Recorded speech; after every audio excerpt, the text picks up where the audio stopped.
What's up, everybody? Y'all ain't gonna believe this, man. Not only did I just go through the craziest storm ever, now there's nowhere you can get gas. Nowhere. I've been trying to get gas for the last 4 days, right? Before the storm, now after the storm. And there's nowhere for me to go. I wasted all my gas that I had today looking for gas. So now, what am I supposed to do? I'm down to E completely on the last line.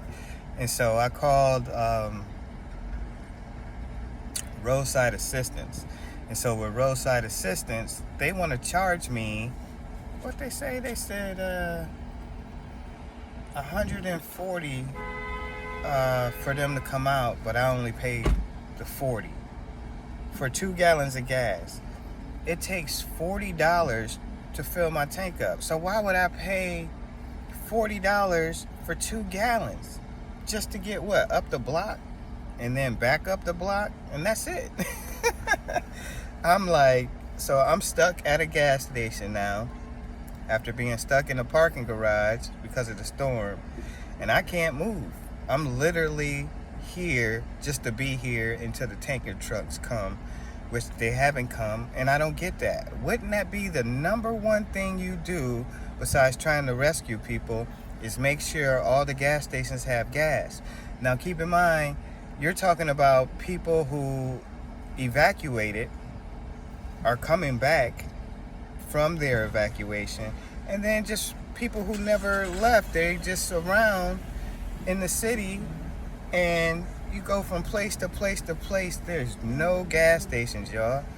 I just can't believe it. It just feels like it's on purpose. That's what it feels like to me, like it's on purpose that there's no tanker trucks. I mean, I've been to, countless amounts of gas stations. What the heck? And then yesterday, I couldn't get food. So the gas stations yesterday, they didn't have, it was like a 7-Eleven. You had to have cash. I went around looking for an ATM. None of them are working. So I got smart and decided to go to a hotel, the Marriott up the road, and I got me a nice steak. It came with a salad, some fries. Man, that ribeye was so good, and that was my gift to me from the storm, waiting out the storm. And so now I'm just waiting on gas in a gas station parking lot. This shit is unbelievable. I can't believe it, y'all. I just cannot believe that they don't have gas. Like I'm saying, y'all, it feels like it's on purpose. So many people driving around, waiting around just for gas. I cannot move. If I move, I'm gonna be on the side of the road. And then you got the police and everybody like regulating where you can park and where you can't at the gas station. So if somebody say something to me, I just gotta let them know, like, I have no gas. If I leave, I'm gonna cause a problem on the roads. Y'all gonna have to drive around me. So yeah, I'm not complaining. I'm just frustrated. I'm just in a place to where I don't know what else to do. Like, I'm not paying $40 for 2 gallons of gas. I'm just gonna wait until the tanker trucks come, even if it's a week from now. I don't have a choice. I'm stuck. So I got a friend of mine. Y'all might have seen him before. I call him D. His name is Daryl, like mine. My brother Daryl and my other brother Daryl. And so I'm letting him stay in my car. So this is what happened with him. So he stays at the Salvation Army, and a tree fell on the Salvation Army. Well, let me back up. So he stays at this, is that a tanker truck? Oh, so they're passing us if it is. He stays at the Salvation Army, and they had them leave because the eye of the storm was going right through that area, and it did. Tornadoes and all of that came through there, and a big tree landed on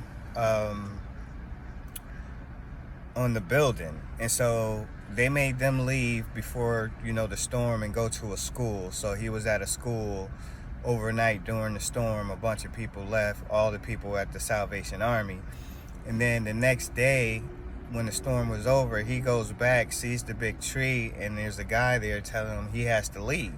He has nowhere else to go. That's where he lives. And so he's stuck outside, of course.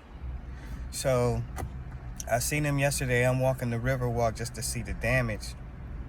And I'm like, where you going, dog? He got his book bag, a pillow, couple blankets. I'm like, and he explains to me the story.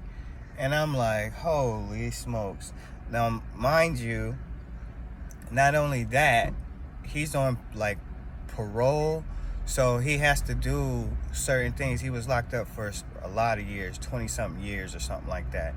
But he was young and dumb and did something, like I think he committed murder or something like that. This dude is the nicest dude you could ever imagine. He got a sweetheart. He just is a good dude. I'm sure, being in jail that long switched him up, but he got a chance to get out. He's out, and now they're telling him if he doesn't find a place, he going back to prison.